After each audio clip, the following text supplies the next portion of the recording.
So in conclusion, if Mockingbird was able to hug Dan without obstruction, it can be assumed that monsters can, in fact, consent to sex. I am in no way sick for drawing the things that I draw, and I suggest you stop being mean to me.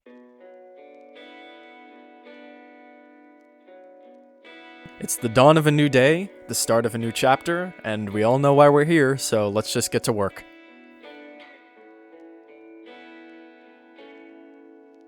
Okay, I know it's an eye roll. I know you've heard it 1,000 times. I know you want to do your own thing, your own way, because you're persistent and you're going to make it no matter what. But if you want to formulate your ideas, you should definitely write them down. I bought these fancy journals a few years ago, and I never knew what to put in them. Now, I use them to document my projects from start to finish. So you write all your ideas, and then you got a nifty tome to sit on your shelf to commemorate the project. So we're gonna break open this journal, but I gotta point something out. What is this symbol? Like, whatever this was supposed to represent, it doesn't anymore. It represents nothing. I hate it. Okay, let's refocus. Whenever I'd write in these journals, I tend to be a perfectionist about it. I'd write every line as if someone was about to read it, and that's just not what these are for. Now, I start off every dev journal with a ritual. Okay, so now we're gonna design an entire video game in a single video. The ideas presented in this video were actually compiled over a series of days. You're not gonna be able to do this in one day, and if you do, it's probably not gonna be that developed. Anyway, every project starts with an idea. And that's on you. I can't help you at all. That being said, I do think that having good ideas is a skill. It's something that you get better at over a period of time. So if you just started making games, I recommend that whatever idea you have now, only work on it a little bit. Don't make it your dream project. Anyway, my idea was as follows.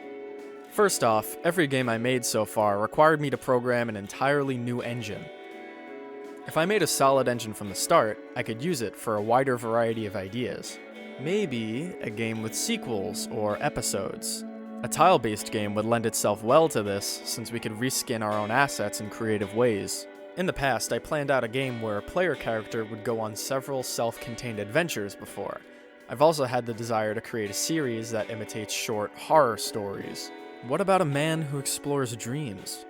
They're self-contained, I have artistic freedom, and I can pretty much take you anywhere that I want to. Now we have a skeleton of a game. We've defined what we want to get out of the project, the foundation for the gameplay, and the premise that allows us to pursue that goal. Now it's time to put some meat on the bones. So what is the purpose of the player visiting these dreams? What if the player has to hunt monsters? Cool, that could work. So, how does the player hunt the monsters? We just asked the most important question of the planning phase. We defined the premise, we defined the player's goal, and then we just asked, how does the player achieve that goal? That one question will define everything that makes the game itself. So to help us answer the question, let's look back at what we already have. For starters, our game is tile-based, which limits us in a few ways. That's not a bad thing, there's less to think about. I'm leaning towards action platformer, but I also want the gameplay to be unique so the game stands out. I got it. So what if confronting the monsters head-on is always a bad idea? Almost all of them can kill you instantly. For the sake of doing something new, I kinda want the player to behave more like an explorer, approaching each dream cautiously. They have to observe the enemy from afar and plan things out. Since the monsters can kill you instantly, you need to be able to retry, so you just wake up from the dream and start again. So we got a tile-based action platformer. Your goal is to hunt a monster, but you don't know anything about them. Using the tools that you have at your disposal, you need to observe the monster and then find a way to take them out. And in that little blurb, we've essentially defined our game design pillars. Game design pillars are what you use to define everything your game should be about. It allows you to retain focus. So here's our pillars.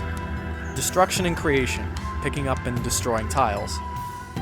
Transversal and exploration, that's basically how you navigate the map. Trial and error, learning how the monsters behave and trying things out. And execution, which is defeating the monsters. And would you look at that, we've basically got a game. I'm gonna get some rest and work on episode 2. See you until next time.